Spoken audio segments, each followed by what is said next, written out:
Welcome to Whachacha's Tabletop World, a channel devoted to the love of board gaming. My name is Sweetness Whachacha, and today this is my thoughts on Santorini, Riddle, and Sphinx. If you want to see an overview of the game, click on the link down below.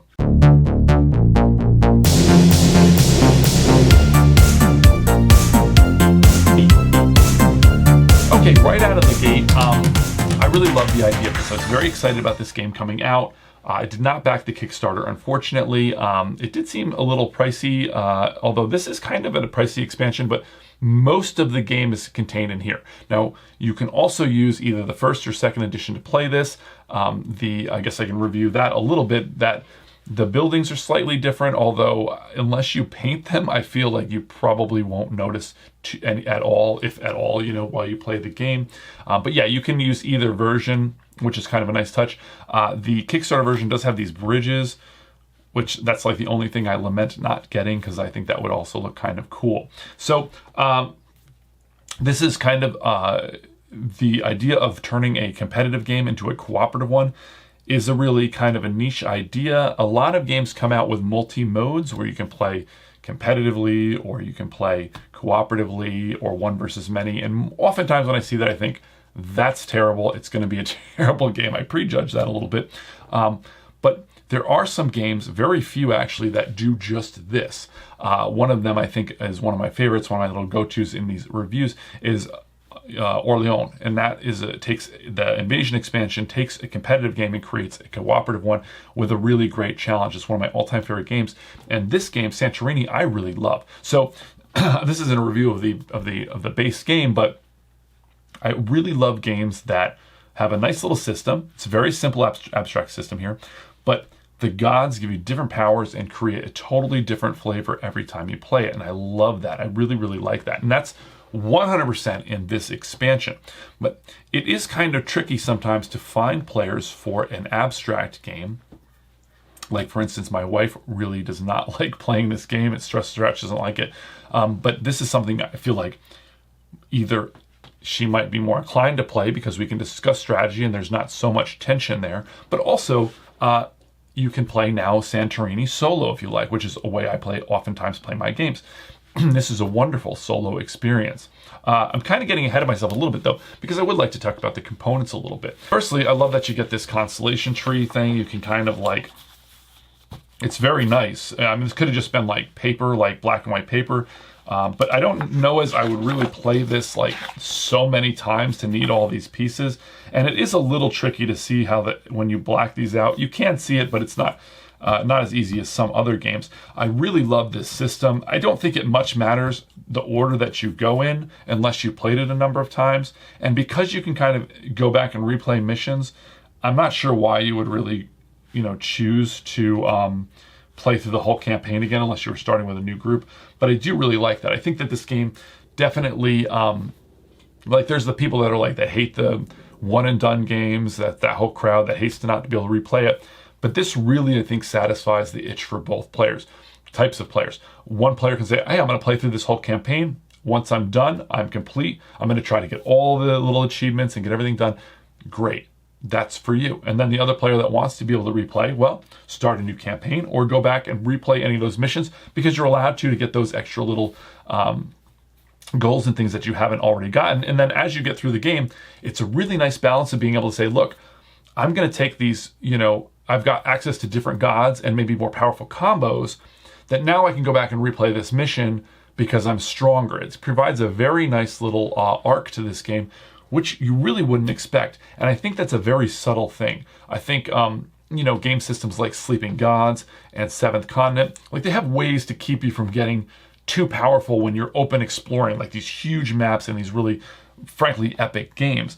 And this is a very nice way to be able to say, look, you can enjoy playing through, you'll get a little stronger and you'll be able to tech and, per mission, or just play whatever cards you want. You can either play like that, or you can just casually just, say, we'll take these two gods because they look fun. I guess what I'm saying is like I like the ability to play these riddles again. And part of that is just the ingenious way that like, it's an abstract game. So you would think like, okay, there's only one solution to this, but because you can never count on which of the blue-backed gods you're going to get, you're going to be playing a different game each time. And also they get shuffled up. So even if you had the same exact set of gods, because of the way that that deck is shuffled up, you might not get them in the same order, and you might be forced to make different choices. And once you've made one or two different choices, the whole game is going to play out differently.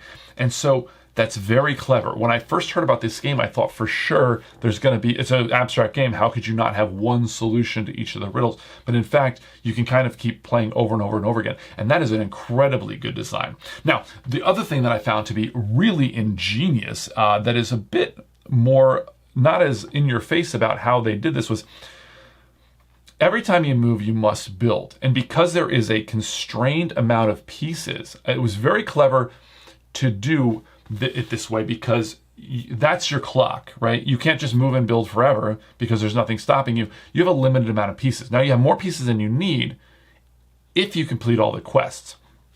And this is what I was alluding to, that I find is an incredibly fascinating piece of design. Essentially, it's giving you goals, because you're like, okay, if you look at any of these cards, they'll say, you know, like, clear this while using its power. That's going to give you the extra piece here, but you don't have to do that. You don't have to do it that way, right? You don't have to do the quest, just you don't get the piece.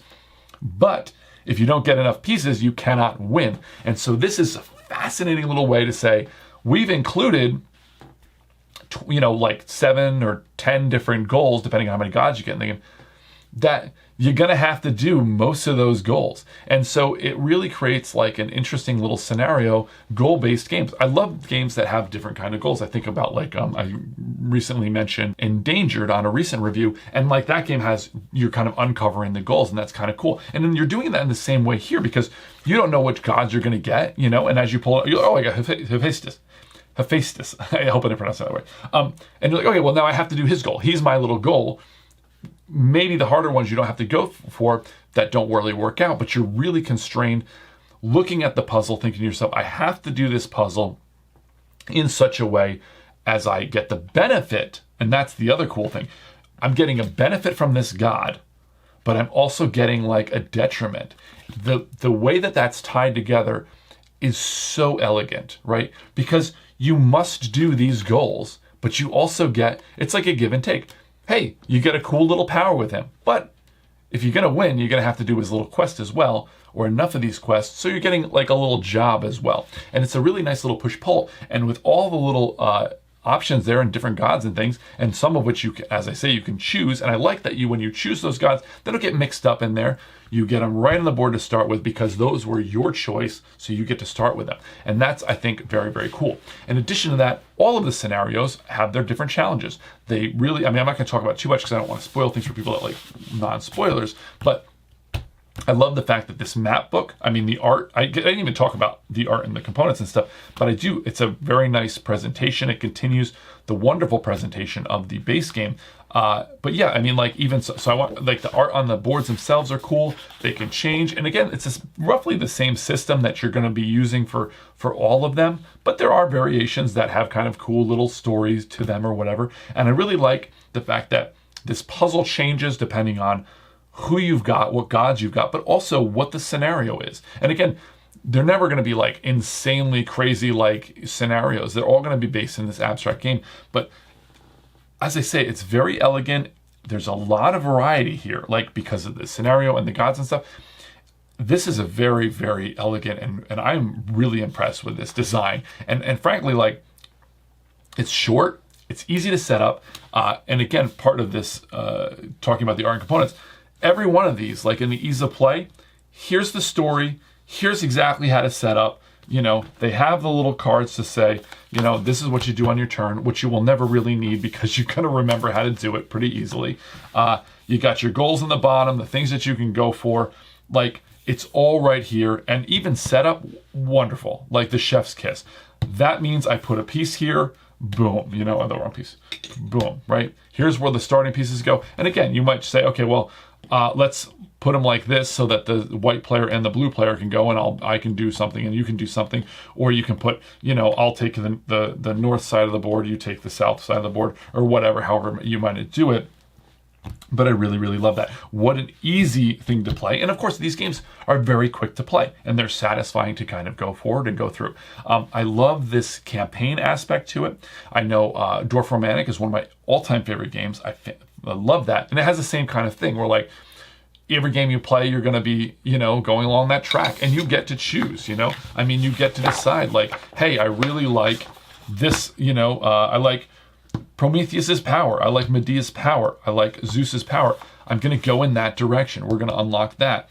I want to maybe incentivize to use a character that I wouldn't normally use. And maybe it turns out I really like that character's power. And I'm like, why was I not using them? But I've got that incentive because of the little blessing thing here, because I want to fill up my blessing score. And you're going to like naturally have more abilities, blessing cards. You're going to get more other characters and things, keeping the game continually fresh and interesting. So anytime I think, okay, well, I played through these scenarios, it's kind of the same-ish game, right? Well, it's a continual like stream of new abilities and new powers and things that are going to keep the game enriched and exciting, as well as each of the scenarios are going to be different. And then when the Sphinx shows up, those boards, you can think of them a little bit of as like a boss battle or whatever. But I think it's really, really kind of cool too. So overall, this is what a clever design, elegant design, and with a lot of really under the hood mechanisms that I find fascinating, and this push-pull, like I said,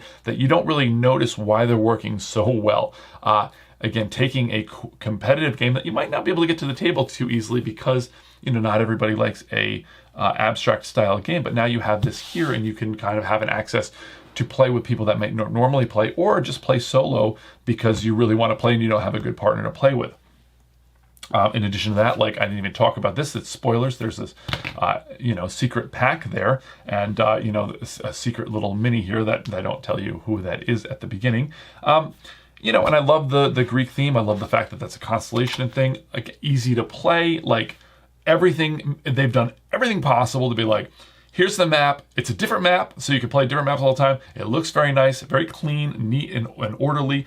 The setup is like, put this here, this here, this here. You don't have to look at a book and be like, okay, so roll a die and put a thing over here. It's like the easiest setup you can ever imagine. And you're like, oh, wait, what was the roll for this one we start with? It's right there. And you can self-police yourself by saying, look, I'm going to go just try to get one goal, and the next time I'll get the next goal, and I'll replay the scenario 4 times if I have to, just going towards a different goal each time. Or you can just say, hey, I don't need to play at the hardest level. Let's just coast through this. We'll play like just get the one goal every time. We don't need to unlock all the gods, or we don't need to like unlock every single thing. We want to enjoy it in a different way. And that's even elegant in itself as well, because like you can tailor the game to your enjoyment level and the kind of challenge that you want. And then if you've beat the whole thing, you've got all the scenarios, you're like, man, that was kind of fun. And now I kind of got a better hang of it, and I want to go back and play these other challenges. This is a knockout of the park. I mean, I am very impressed with this. I really, again, and this is a game I was pretty excited for, and it really held up its bargain. Like I say, this I think is a great fit for any number of groups. And again, you don't have to play with the same players even. Who's going to need to know? You're like, okay, well, these are the gods we can pick from. We're this part of the campaign. These are the gods we can pick from. Pick a character, right? The only thing I think is a little weird is the idea of different player counts, like kind of functioning differently. But essentially, I think I would recommend, if you're going to play one solo or 2-player, well, you play with the 2-player rules. 4-player rules is pretty natural too. 3 is a little wonky. So, that's the only kind of knock I can have it against it, and that's really pretty minor. Oh, I meant to mention too about this. I love this design too. This is a real push your luck, this Sphinx's Riddle thing, because you're always going to be able to get one reward in one piece, and then as soon as you take one away, you could lose one of your people. But there are some gods that allow you to get people back, and there are those blessing cards that you're allowed to re-roll. So I think that's kind of a cool thing as well. This die is kind of a nice little touch as well. So I like that aspect of it. I find that to be kind of a little push your luck part. I think you're always going to get one piece, and then you might get in a really dire situation where you don't mind trading a pawn for a second piece if you have to risk it. Now, I do want to mention a couple other little points, more finer details here, but so I like the fact that the gods are also, once you take the piece off of them, you lose their ability, and you're capped at having 2. There's a game, Marvel Champions, that I really, really love. Earlier it's an LCG, some of the earlier LCG models like that you could just put like tons and tons of allies on the board. And they kind of, in Marvel Champions, they made it so allies, they automatically take a damage after they do anything. And so like, they kind of are made to leave. You can only hang on to them for a couple of moments, so you can't really get this overpowered thing. And I like that here, that you can only take a couple of gods at a time, but also once you take the piece off of them, you lose their ability. And so you might say, hey, I'm going to get 2 gods at a time, so I have 2 powers. But moving and building, you are so constrained there that, you don't have very many resources. So oftentimes, that's a revolving door. You might only get 1 or 2 uses out of a power. But I like that you can combine them, but also they're leaving, so you better use them quite wisely. And I think that's a really cool design aspect. Also like the clever clock here. Oftentimes, cooperative games need some kind of an arc to make it harder, or some kind of clock to constrain you from just, playing until you win. And this is a very clever little system by saying, hey, if you move, you got to build. And, either you do that or you take a god, they're going to run out eventually, or you have to roll this die, in which case could kill you as well. So it's really kind of a tight little puzzle, but also a replayable one, which most cooperative games feel like that kind of thing, which is like a moving pieces puzzle that's kind of presenting a different challenge each time. And this is, of course, that as well. And last, I do want to make a quick note about the production, as it is very, very nice, but you don't use that platform that you use in the base game, which is a bit of a shame because that is very, very pretty. I do like that a lot of the scenarios have you build some towers so that you're kind of looking at this aesthetically pleasing kind of board. Sometimes they act as hindrances, other times they're just sort of there, but I kind of like that they do that. Now, you don't get to use that nice platform, and you can't put on a Lazy Susan, and that's kind of a cool thing, which I like to do when I play the just the competitive version. But you kind of lose out on that a little bit, but you do gain by having these different maps. And there are some very clever uses of the maps. Again, I don't really want to spoil any of that stuff for you, but I do like that it gives you kind of a different setting each time. So you do lose a little bit by not having the platform, but you gain by having a little more variety. And again, I don't remember if I mentioned it or not, but the Kickstarter had those bridges. It's too bad. I'm kind of curious if I should try to find a way to print some of those, or maybe buy somebody's single bridge and try to mold it or something, or get something similar, because they do look very aesthetically pleasing, but you don't need them for this game. But if you do get them, it is quite nice. Anyway, so fantastic package, very interesting, great design for game designers. I think you can study this and see how you can take a really fantastic game and make a cooperative version of it, but also some of those really clever design choices here to create kind of a continually changing puzzle with having access to the different gods and things like that. So wonderful design, high praise from me. That's Riddle the Sphinx. If you want to see an overview of the game, you can click the link down below. But for now, I gotta roll.